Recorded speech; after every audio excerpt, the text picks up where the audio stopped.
పంచమహాపాతకములన ఇది ఉంటాయి. అవి ఒక జన్మతో విడిచిపెట్టవు.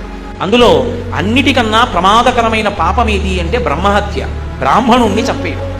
రెండవది చౌర్యం, అది విశేషించి బంగారాన్ని దొంగిలించడం. అంటే వీరిని దొంగిలించచ్చన్న ఉద్దేశం కాదు, బంగారం జోలికి ఎప్పుడూ వెళ్ళకూడదు, దొరికినా ముట్టుకోకూడదు. అందుకే స్వర్ణం దొంగతనం చేశాడనుకోండి కట్టి కుడిపేస్తుంది కొన్ని జన్మల పాటు.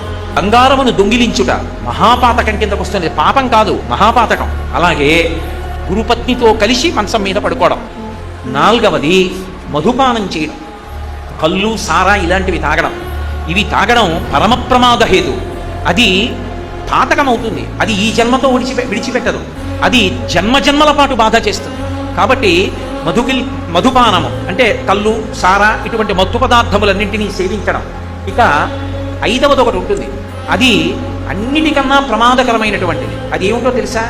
వాడు ఇలాంటి పనులు చేస్తాడు అని తెలిసిండి కూడా వాడు నా స్నేహితుడిని చెప్పి వాడి పక్కన వాడిని స్నేహితుడని కూర్చోబెట్టుకోవడం.